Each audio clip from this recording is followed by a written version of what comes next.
सुतीक्ष्ण अपने गुरु जी के चरणों में सेवा करते थे। तो गुरु चरणों में सेवा करते करते बहुत वर्ष बीत गए, शिक्षा पूरी हो गई। शिक्षा पूर्ण करके सुतीक्ष्ण गुरुदेव से आज्ञा लेके जा रहे थे।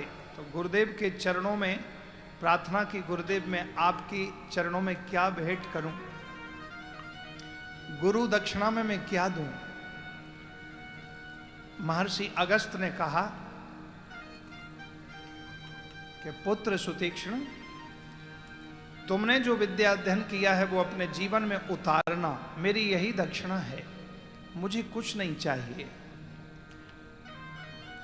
सुतीक्ष्ण बोले नहीं गुरुदेव, आप आज्ञा कीजिए, मैं जरूर सेवा करूंगा। गुरुदेव ने कहा नहीं, कुछ नहीं चाहिए शिष्य, तुम जाओ, मेरा आशीर्वाद है। 3-4 बार कहा। गुरुदेव ने कहा कि तुम दोगे? बोले गुरुदेव जो आप आज्ञा करेंगे मैं दूंगा। बोले यदि तुम देना ही चाहते हो तो जाओ, मुझे प्रभु के दर्शन करा दो, यही चाहिए और कुछ नहीं चाहिए। सुतीक्ष्ण चरणों में गिरकर साष्टांग प्रणाम किया और 3 कोस की दूरी पर दिव्य पर्वत की कंदरा में बैठ करके जो तप किया, गुरु मंत्र का जप किया, कई 100 वर्ष बीत गए। तप करने से आयु बढ़ती है। ऋषि सुतीक्ष्ण के तप बल से गुरु निष्ठा और गुरु वचन को पूरा करने के लिए उनकी भक्ति और तपस्या के परमाणु से, पत्थरों से भी आवाज आने लगी,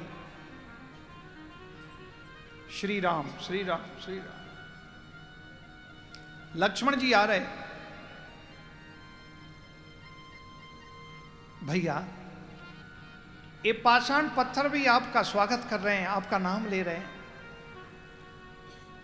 आपके नाम का प्रभाव। प्रभु श्री राम ने कहा लक्ष्मण, एक गुरुनिष्ठ सुतीक्ष्ण की प्रेमा भक्ति का फल है, सुतीक्ष्ण की तपस्या का फल है, जो ये जड़ भी चेतन बन गए और मेरा नाम लेने लगे। चलो उन ऋषि को दर्शन देते हैं। तो बैठे हुए तपस्या कर रहे थे, भगवान पहुंच गए, राम लक्ष्मण सीता, और दर्शन दिया है।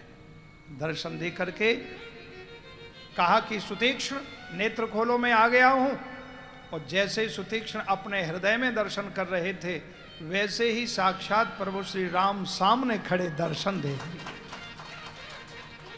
सुतीक्ष्ण खड़े हो गए, प्रभु श्री राम लक्ष्मण जानकी का स्वागत किया, प्रार्थना की प्रभु मेरा तो जीवन धन्य हो गया, लेकिन मेरे गुरुदेव का वचन पूरा कीजिए, मेरी गुरु दक्षिणा सफल हो जाएगी, आप मेरे गुरुदेव को दर्शन दीजिए। राम लक्ष्मण जानकी को साथ में लेके गए और अगस्त ऋषि के चरणों में सुतीक्ष्ण ने प्रणाम किया। बोले गुरुदेव आपका वचन पूरा हो गया, आपकी कृपा से आपने जो दक्षिणा इस शिष्य को कहा था, ये दक्षिणा आपको प्राप्त हो, आप स्वीकार करें। सुतीक्ष्ण के वचनों को सुना, अगस्त ऋषि के नेत्र खुले और देखा तो राम के दर्शन हुए। खड़े हो गए ऋषि अगस्त और प्रभु श्री राम को प्रणाम किया और सुतीक्ष्ण को अपने गले से लगाया। धन्य है पुत्र, शिष्य हो तो ऐसा कि गुरु को भी प्रभु का दर्शन करा देगा।